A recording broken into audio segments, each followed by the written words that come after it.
Hello friends, आज फिर से एक नई वीडियो के साथ आप लोग के सामने आ चुका हूँ।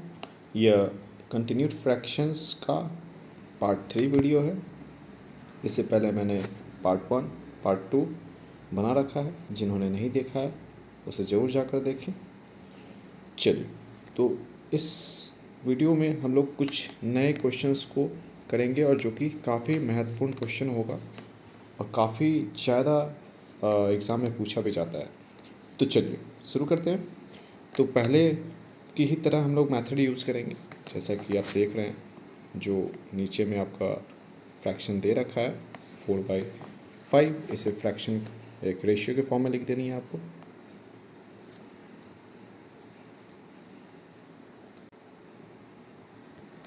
तो सबसे पहले हम लोग इसे लिख लेते हैं 4/5। उसके बाद ये +1, तो आप यहाँ पर +1 लिख लीजिए। अगेन आप देख रहे हैं कि +1 है, तो फिर से +1। नीचे बॉक्स भी बनाते जाते हैं हम लोग ताकि आसानी होगी कैलकुलेशन को करने में और उसे लिखने में।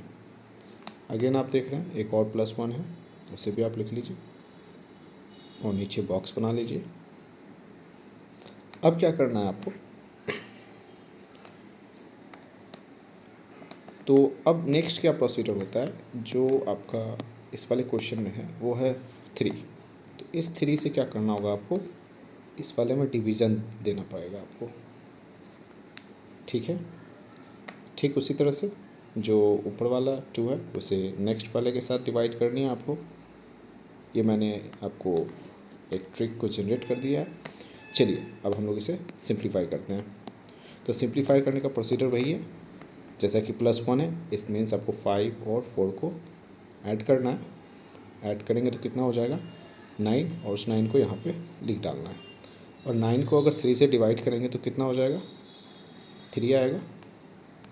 और वापस से फिर से 3 और 1 को अगर मल्टीप्लाई करेंगे तो 3 रहेगा। और 3 को क्या करना है 5 से ऐड कर देना है, तो कितने हो जाएंगे 8। उस 8 को आप यहाँ लिख लीजिए और 2 से इसे डिवाइड कीजिए, ये कट जाएगा 4 टाइम्स में। और वापस से वही प्रोसीजर 1 से अगर इसको मल्टीप्लाई करेंगे 4 को तो 4 ही रहेगा। और इस 4 को क्या करेंगे आप 3 में ऐड कर देंगे, तो कितना हो जाएगा 7।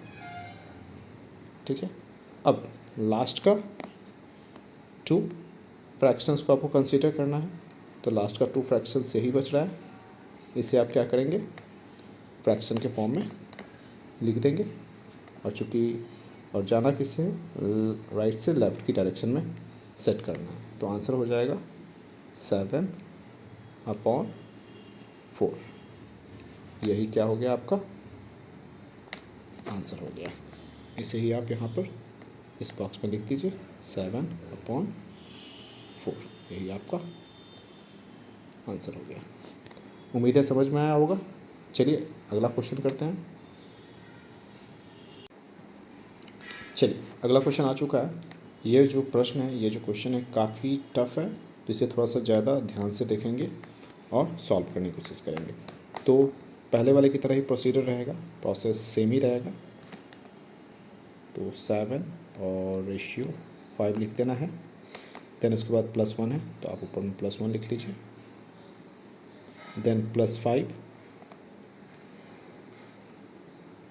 देन +3। बॉक्स भी बना लें आप ताकि आसानी होगी कैलकुलेशंस को करने में और उसे लिखने में।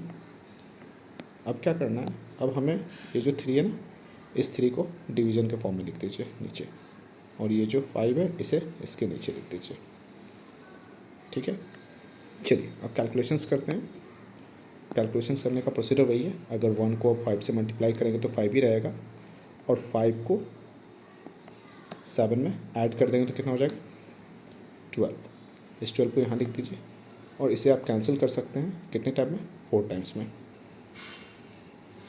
अब नेक्स्ट प्रोसीजर क्या है, 5 को 4 से मल्टीप्लाई कीजिए, कितने हो जाएंगे 20। और जो 20 आएंगे 20 मैं यहाँ लिख देता हूँ। जो 20 आएंगे उस 20 को क्या करेंगे आप इस 5 में ऐड कर देंगे, तो कितना हो जाएगा 25। ठीक है, उसके बाद 5 और 25 का 5 टाइम्स में कैंसिल कर सकते हैं। नेक्स्ट क्या करना है, फिर से वही टेक्निक, 3 और 5 को मल्टीप्लाई 15,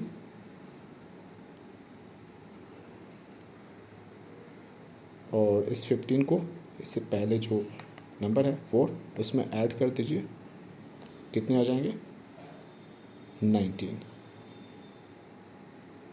अब क्या करना है आपको, अब लास्ट का जो 2 फ्रैक्शन है, 2 नंबर है, उसी रेशियो के फॉर्म में, बट्टा के फॉर्म में लिख देना है।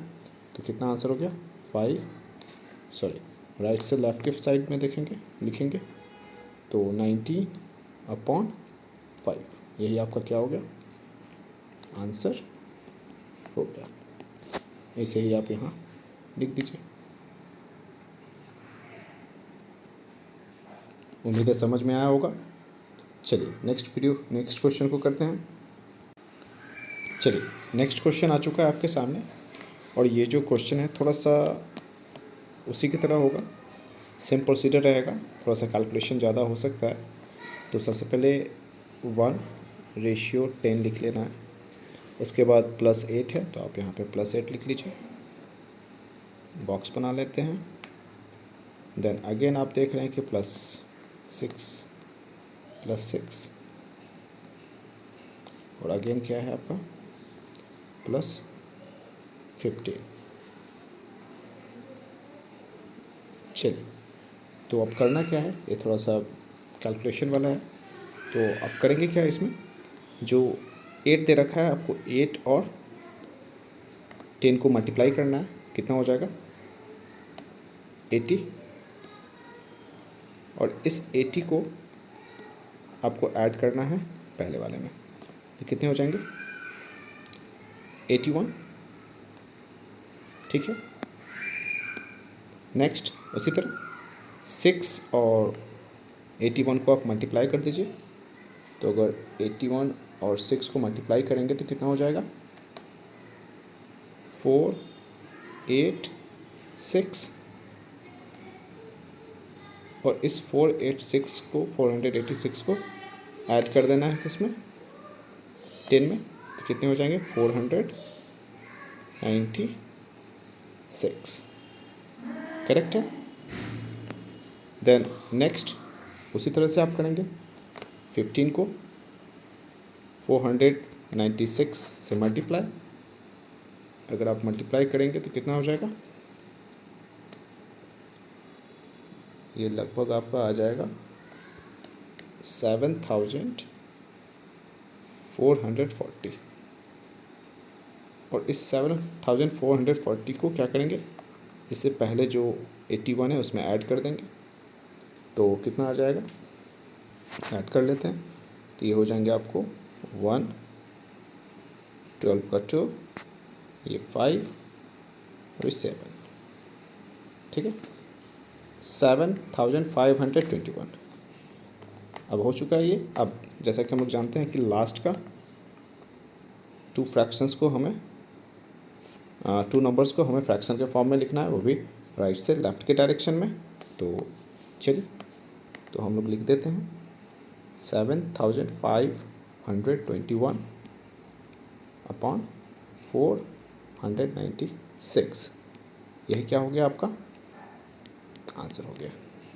थोड़ा सा बड़ा आंसर है, कैलकुलेशन ज़्यादा था, नंबर बड़े हैं, इसी के लिए आपका आंसर भी बड़ा आ गया। मेथड वही है, कोई डिफरेंस नहीं है, बस थोड़ा सा कैलकुलेशन ज़्यादा करना पड़ा। उम्मीद है आपको समझ में आया होगा। चलिए एक और क्वेश्चन को करते हैं ताकि बेहतर प्रैक्टिस हो जाए और कॉन्सेप्ट भी क्लियर हो जाए। चलिए अगला क्वेश्चन आ चुका है आपके सामने, तो स्टार्ट करते हैं सॉल्व करना। सेम प्रोसीजर, 5 और 7, जिसे हमें रेशियो के फॉर्म में लिखना है, 7 और 5, देन उसके बाद +1, तो +1 कर देंगे, नीचे बॉक्स बना देंगे, इसके बाद +5 बॉक्स, अगेन +3। देन आप देख रहे हैं कि इसके ऊपर में भी एक नंबर्स दिखाया जा रहा है, उसे आप नीचे लिख लेंगे डिवीज़न के फॉर्म में, और 5 है उसे भी आप डिवीज़न के फॉर्म में लिख लेंगे। चलिए तो शुरू करते हैं कैलकुलेशंस करना। 1 को अगर 5 से मल्टीप्लाई करेंगे तो 5 ही रहेगा, और इस 5 को 7 में ऐड कर देते हैं तो हो जाएगा 12। कैंसिल कर दीजिए 4 टाइम्स। नेक्स्ट 5 को अगर 4 से मल्टीप्लाई कर दें कितना हो जाएगा 20, और इस 20 को आप ऐड कर दीजिए 5 में तो हो गया 25, और इस 25 को आप 5 और 25 को 5 टाइम्स में कैंसिल कर सकते हैं। और अगेन हम लोग क्या करेंगे, 3 को 5 से मल्टीप्लाई 15, और इस 15 को क्या करेंगे, जो पहले दे रखा है 4 उसमें ऐड कर देंगे तो हो जाएगा 19। बस आपका आंसर आ चुका है। लास्ट के 2 नंबर को फ्रैक्शन के फॉर्म में लिख देना है राइट से लेफ़्ट के डायरेक्शन में, तो कितना आंसर आ गया 19/5। यही आपका आंसर है। इसी तरह का क्वेश्चन मैंने फर्स्ट टाइम में भी किया था इसी वीडियो में, तो ये मिलता जुलता है, एक जैसा ही लग रहा होगा। तो इसका आंसर हो गया 19/5। यही आपका आंसर है। उम्मीद है आपको ये वीडियो समझ में आया होगा, कॉन्सेप्ट्स पहले से ज़्यादा बेहतर होगा। जिन्होंने वीडियो पार्ट 1 पार्ट 2 नहीं देखा है वो ज़रूर जाके देखें, मैं इसका डिस्क्रिप्शन में लिंक दे दूंगा, वहाँ से आप जाकर ज़रूर देखें। इस तरह के क्वेश्चंस एग्ज़ाम में, किसी भी तरह के कॉम्पिटिटिव एग्ज़ाम में आते ही आते हैं, इसके 99% चांसेस होते हैं। इसी के लिए आप इसको प्रैक्टिस करें, और आने वाले समय में मैं और कुछ वीडियोस लेके आऊँगा जो इसी से रिलेटेड होगा, थोड़ा और टफ क्वेश्चंस होंगे। ठीक है, तो चलिए आज के लिए इतना ही, अगले वीडियो में मिलते हैं। Thank you.